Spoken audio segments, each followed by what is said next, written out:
daawadayaal waad ku mahadsantihiin daawashada barnaamijkeena. Barnaamijkan waxa uu ku saabsan yahay war naga soo gaaray Soomaaliya ayaa sheegaya madaxweynaha dowladda federaalka Soomaaliya Maxamed Cabdullaahi Farmaajo iyo wafdi uu hogaaminayo ay goordhow u ambabixeen dalka Ruushka halkaas ay kaga qayb galayaan madasha iskaashiga Ruushka iyo Afrika. Shirweynaha oo socon doono 23 ilaa 24 bishan ayaa madaxda dalalka ku bahoobay madasha ururka midowga Afrika maalgashadayaasha iyo khubaradu waxa ay kaga arinsan doonaan mustaqbalka la xiriira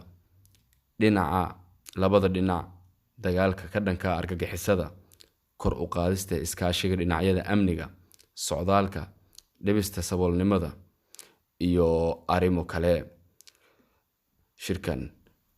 oo socon doona muddo 2 maalmood wafdiga dowladda federaalka Soomaaliya uu hogaaminayo Maxamed Cabdullaahi Farmaajo ayaa inta ay ku sugan yihiin magaalada Soji ee martigelinaysa shirkan madasha waxa ay kulan duceedyo la yeelan doonaan madaxda ka soo qayb galaysa madashan. Shirkan waxa ka soo qayb galaya hogaamiyaasha dalalka Afrika iyo Ruushka, dhaqaaliyahano caalami ah, shirkado waaweyn ee dhanka maalgashiga iyo golaha guud ee ururka midowga Afrika. Waxa uuna dalkeena u yahay fursad aynu ku sii ambaqaadno qorshaha dib u dhiska kaabayaasha dhaqaale iyo soo kabashada fursadaha maalgashiga ee dalka Soomaaliya. Shirkan ayaa wararka qaar ayaa waxa ay sheegayaan shirkani in uu jiro shir qaas ah oo u dhaxeeya Soomaaliya iyo Ruushka kadib markii martiqaad rasmi ah uu ka helay madaxweynaha wadankaasi Russia Vladimir Putin. lama oga in wararkani ay yihiin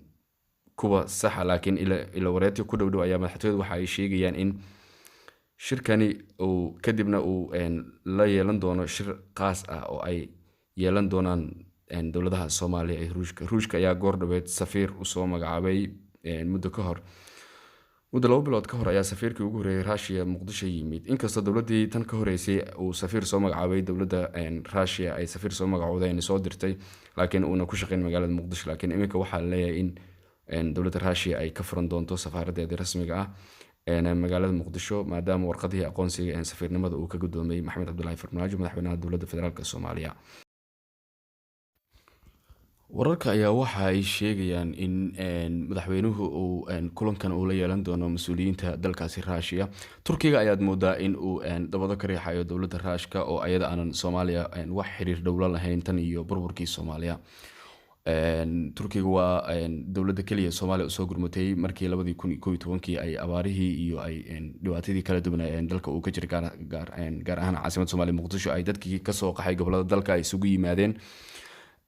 haddii ay taasi maanta ay noqoto mid xaqiiqo ah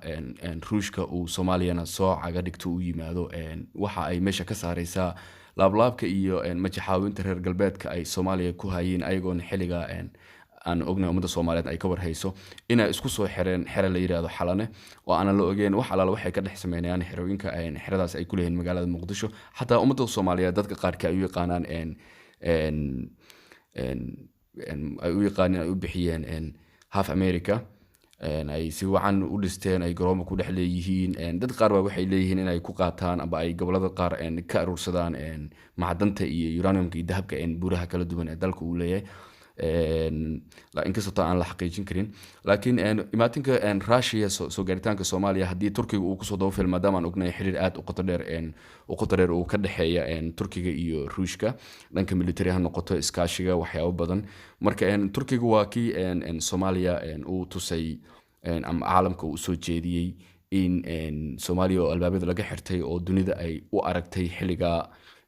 meel bahla galeen ah ama aan qofna ku dhiiran karin tagitaankeeda. waa ra'iisul wasaarihii ugu horeeyay Turkiga uu asaga soo gaaro Soomaaliya kadibna intuu madaxweynaha noqonin Rajab Tayyip Erdogan waa tii uu yiri Soomaaliya anaga waxaan dan ka leenahay ma jirto, waa dal walaalaheena oo islaam ah ay maadaama wadamada carabta gabi ahaan anagu aan ka mid nahay